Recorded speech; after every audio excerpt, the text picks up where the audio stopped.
दोस्तों नमस्कार। आज हम एक ऐसे ठग की कहानी आपको सुनाने जा रहे हैं जिसने 1,000 करोड़ रुपए से ज्यादा की ठगी उत्तर प्रदेश से की और इस समय नेपाल से भाग करके दुबई में छिपा हुआ है।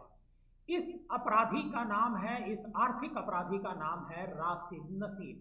राशिद नसीम जो साइंस सिटी के नाम से कंपनी उत्तर प्रदेश में चलाता था, बाद में धीरे धीरे उसका विस्तार पूरे देश में हुआ और ये राशिद नसीम करोड़ों रुपए लेकर के उत्तर प्रदेश से फरार हो गया।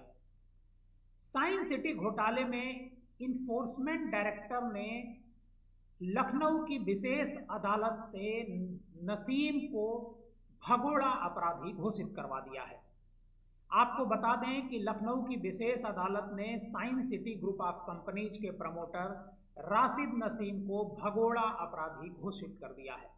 राशिद नसीम और उसकी कंपनियों के खिलाफ पुलिस अब तक 554 एफआईआर दर्ज कर चुकी है। आरोप है कि निवेश के नाम पर लोगों से 800 से 1,000 करोड़ रुपए की उसने ठगी की। लुभावने रिटर्न का वादा कर लोगों से उसने पैसा वसूला और फिर 2019 में राशिद नसीम देश छोड़कर दुबई फरार हो गया।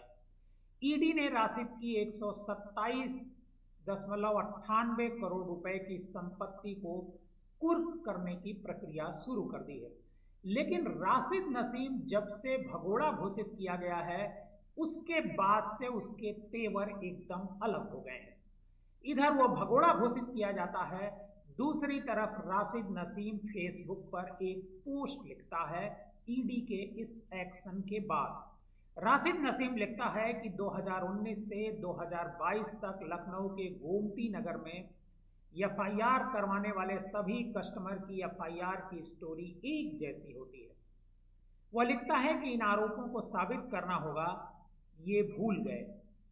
100 से ऊपर ऐसी एफआईआर क्वेश करने के लिए मैं आ रहा हूं। मतलब राशिद नसीम ईडी को धमका रहा है, पुलिस को भी धमका रहा है और वो कह रहा है कि या तो साबित करो कि इल्जाम सही है, नहीं तो झेलिए, अब वो एक्शन होगा जिसकी कल्पना न होगी।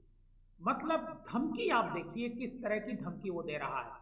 ऐसी अलिफ लैला वाले किस्से की सारी एफआईआर आने वाले कुछ दिनों के बाद जब आपसे मिलें तो उनका हाल जरूर पूछिएगा। आपको बताएं कि ईडी ने फ्यूजिटिव इकोनॉमिक अफेंडेंस एक्ट 2018 के तहत एक्शन लिया है और राशिद को भगोड़ा घोषित करने की अर्जी दी थी। इस बारे में विशेष जज राहुल ने 30 अप्रैल को आदेश जारी किया।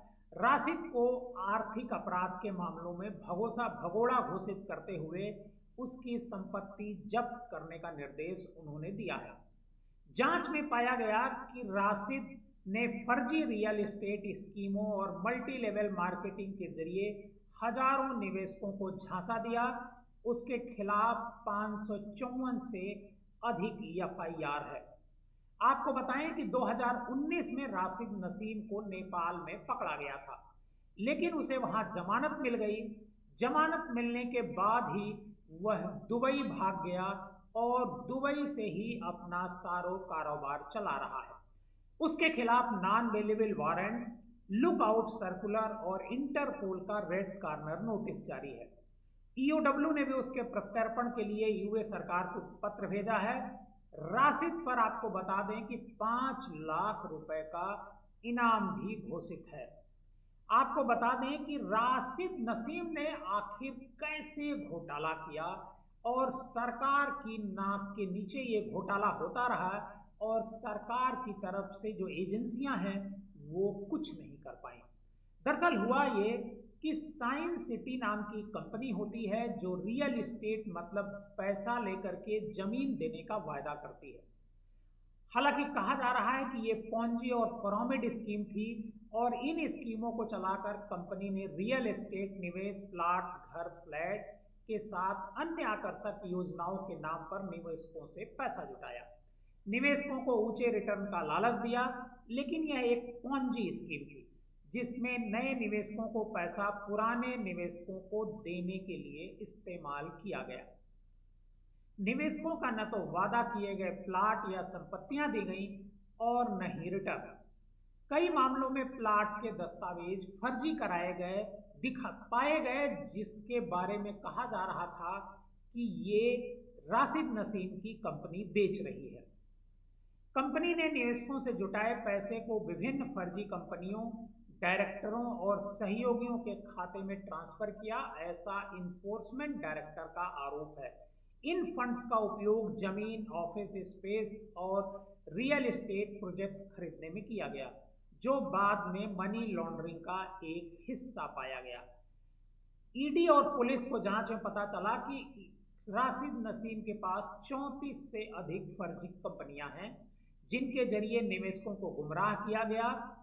और रेरा ने जब जांच की तो पाया कि लखनऊ में 58 प्लाट का रजिस्ट्रेशन था, लेकिन 3000 प्लाट की बुकिंग दिखाई गई थी। साइंस सिटी घोटाले की शुरुआत पहले पुलिस कर रही थी, लेकिन जब एक के बाद एक मामले दर्ज होने लगे तो सभी केस ईओडब्ल्यू को दे दिए गए। बाद में यूपी में दर्ज मुकदमों के आधार पर ईडी ने भी जांच शुरू कर दी। इस मामले में आपको बता दें कि अब तक 62 लोग गिरफ्तार किए गए हैं, जिनमें प्रमुख रूप से जो राशिद का भाई है आसिद नसीम, उसकी गिरफ्तारी हुई है, जो नवंबर 2021 में गिरफ्तार किया गया। हिमांशु कुमार जो डायरेक्टर था वो जुलाई में गिरफ्तार किया गया। इस तरह से कई लोग अब तक गिरफ्तार किए जा चुके हैं। आपको बता दें कि साइंस सिटी ने अपने जो सारे प्रोजेक्ट्स थे वो लखनऊ आसपास या प्रयागराज, जहां का राशिद नसीम रहने वाला था, वहां पर उसने प्रोजेक्ट का लोगों को झांसा दिया। राशिद नसीम लोगों को लुभाने के लिए, इन्वेस्टर्स को लुभाने के लिए बड़ी बड़ी पार्टियां 5 स्टार होटल में करता था। लोग वहां पर आते थे और फिल्मी एक्ट्रेस और एक्टर आकर के वहां पर डांस करते थे और वहीं पर उनके पैसे जमा कराए जाते थे। राशिद नसीम पर ये जो आरोप लगा है, ये कोई छोटा मोटा आरोप नहीं है। असली घोटाला कितने का हुआ और कितने लोग ठगे गए, जब राशिद नसीम पकड़ करके लाया जाएगा, प्रत्यर्पण करके भारत लाया जाएगा, तभी उसकी असली तस्वीर सामने आ पाएगी। आप पब्लिक न्यूज़ टीवी देख रहे थे, पब्लिक न्यूज़ टीवी पर बने रहिए और हमारा जो ये प्रोग्राम है इसको देखते रहिए। और अगर आपको हमारा ये प्रोग्राम अच्छा लगा हो तो हमारे इस चैनल को सब्सक्राइब कीजिए और ये जो स्टोरी है इसको ज़्यादा से ज़्यादा लोगों को शेयर कीजिए।